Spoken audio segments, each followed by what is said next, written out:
دوای 638 ڕۆژ شەڕ غەزا لە چاوەڕوانی ئاگربەسدا.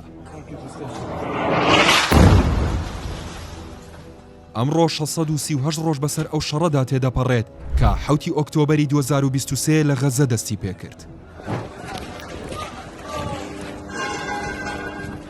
سەرەڕای ئەوەی شەڕی غەزە بە سەختی درێژەی هەیە و هەر ئەمڕۆ لە ئەنجامی هێرشەکانی ئیسرائیل بۆ سەر ناوچە جیاجیاکانی کەرتی غەزە 14 کەس کوژران و 10 کەسی دیکەش بەهۆی کەمی خۆراکەوە گیانیان لەدەستدا. بەڵام هێشتا هەوڵەکان بۆ ئاگربەستی نێوان حەماس و ئیسرائیل درێژەی هەیە.